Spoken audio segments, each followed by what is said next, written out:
தமிழக சட்டப்பேரவையில் இருக்கை ஒதுக்கீடு முதல் இடத்தில் உதயநிதி ஸ்டாலின், 5வது இடத்தில் இபிஎஸ். சென்னை, ஜூன் 18 தமிழக சட்டப்பேரவையின் 17வது கூட்டத் தொடர் தொடங்கியுள்ள நிலையில், பேரவை வளாகத்தில் ஆளும் கட்சி மற்றும் எதிர்க்கட்சி உறுப்பினர்களுக்காக அதிகாரப்பூர்வ இருக்கை ஒதுக்கீடு தற்போது செயல்படுத்தப்பட்டுள்ளது. இதில் முக்கிய திருப்பமாக அதிமுகவின் சட்டமன்ற குழு தலைவர் எடப்பாடி பழனிசாமிக்கு முதல் வரிசையில் இருந்து 5வது இருக்கை ஒதுக்கப்பட்டுள்ளது. சட்டமன்ற பேரவையில் முதல் கூட்டத்தொடர் இன்று காலை 10 மணிக்கு ஆளுநர் கூரையில் அதிகாரப்பூர்வமாக தொடங்கி நடந்து வருகிறது. இந்த 17வது சட்டமன்ற எதிர்க்கட்சி வரிசையில் மிகவும் வித்தியாசமாகவும் சுவாரஸ்யமாகவும் அமைந்துள்ளது. அதன்படி இதில் திமுக பிரமுகர் எதிர்க்கட்சியாக அமைந்துள்ளது. எதிர்க்கட்சி தலைவராக உதயநிதி ஸ்டாலின் செயல்படுகிறார். அதிமுக எதிர்க்கட்சி வரிசையில் அமர்கின்றார். அதன் சட்டமன்ற குழு தலைவராக எடப்பாடி பழனிசாமி உள்ளார். 1967ஆம் ஆண்டிற்கு பிறகு காங்கிரஸ் கட்சி த.வெ.க. ஆட்சியின் சட்டப்பேரவையை நேரடியாக பங்குபெற ஆட்சியின் அதிகாரத்தில் அமர்ந்துள்ளது குறிப்பிடத்தக்கது. அதன்படியாக எதிர்க்கட்சிகள் அமரும் முதல் வரிசையில் புதிய மாற்றங்களுடன் இருக்கை ஒதுக்கப்பட்டுள்ளன. அதன்படி முதல் இருக்கை எதிர்க்கட்சி தலைவராகவும் உள்ள திமுகவின் உதயநிதி ஸ்டாலின், 2வது இருக்கையில் எதிர்க்கட்சி துணைத் தலைவர் கே. என். நேரு திமுக, 3வது இருக்கையிலும் ஏ. வ. வேலு திமுக எம்.எல்.ஏ., 4வது இருக்கையிலும் கே. வி. செழியன் திமுக எம்.எல்.ஏ., 5வது இருக்கையிலும் எடப்பாடி பழனிசாமி அதிமுக சட்டமன்ற குழு தலைவராக அமர வைக்கப்பட்டுள்ளது.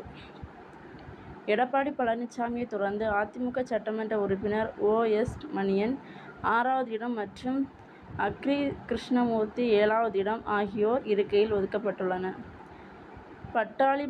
பாட்டாளி மக்கள் கட்சி பி.எம்.கே. சட்டமன்ற குழு தலைவர் சௌமியா அன்புமணிக்கு 8வது இருக்கை ஒதுக்கப்பட்டுள்ளது. மேலும் திமுக, அதிமுக, பா.ம.க., பா.ஜ., மனிதநேய மக்கள் கட்சி, இந்திய கம்யூனிஸ்ட், மார்க்சிஸ்ட் கம்யூனிஸ்ட், மனிதநேய ஜனநாயக கட்சி, அம்மா மக்கள் முன்னேற்றக் கழகம் உள்ளிட்ட எதிர்க்கட்சி தலைவர்களுக்கு மற்றும் உறுப்பினர்களுக்கு முதல் வரிசையில் இட ஒதுக்கீடு செய்யப்பட்டுள்ளது.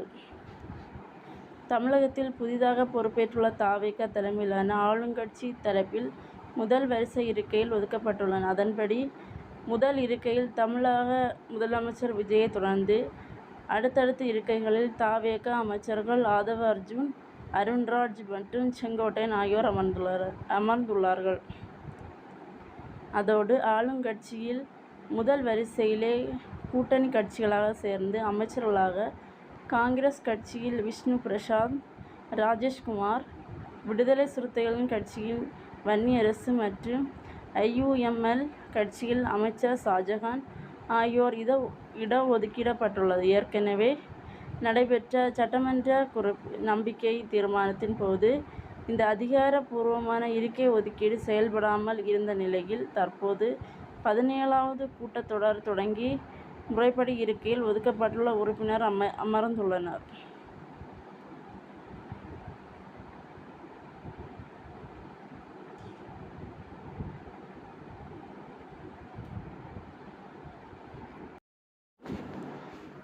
வந்தே மாதர சர்ச்சைக்கு முற்றுப்புள்ளி தமிழக சட்டமன்றத்தில் கம்பீரமாக ஒலித்த தமிழ்த்தாய் வாழ்த்து. தமிழக சட்டப்பேரவை தேர்தலில் மொத்தம் 234 தொகுதிகளில் த.வெ.க. 108 தொகுதிகளில் வெற்றி பெற்று ஆட்சியை கைப்பற்றியது. இன்று ஜூன் 18, 2026 சட்டமன்ற பேரவைக் கூட்டம் முறைப்படி தொடங்கியது.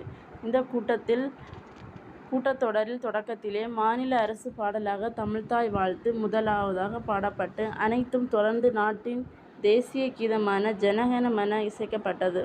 சட்டமன்ற வளாகத்துக்குள் கடைபிடிக்கப்பட்ட இந்த நெறிமுறை தற்போது தமிழக அரசியல் வட்டாரங்களில், ஊடகங்களில் வைரலாக பேசப்பட்டு வருகிறது. தமிழக சட்டமன்ற தமிழ்த்தாய் வாழ்த்து முதலிடம் வழங்கப்பட்ட இந்த அதிரடி முடிவு, சமீப காலமாக ஆளுகை மாளிகையில் நடந்த சில நிகழ்வுகள் பின்னணி மிக முக்கியமானதாக கருதப்படுகிறது. கடந்த சில மாதங்களிலே ஆளுநர் மாளிகை சார்பில் நடத்தப்பட்ட அரசு விழாக்களிலும் மாநில பாடலை புறந்தள்ளி வந்தே மாதர பாடலுக்கு முன்னுரிமை அளிக்கப்பட்டதாக குற்றச்சாட்டு எழுந்தன.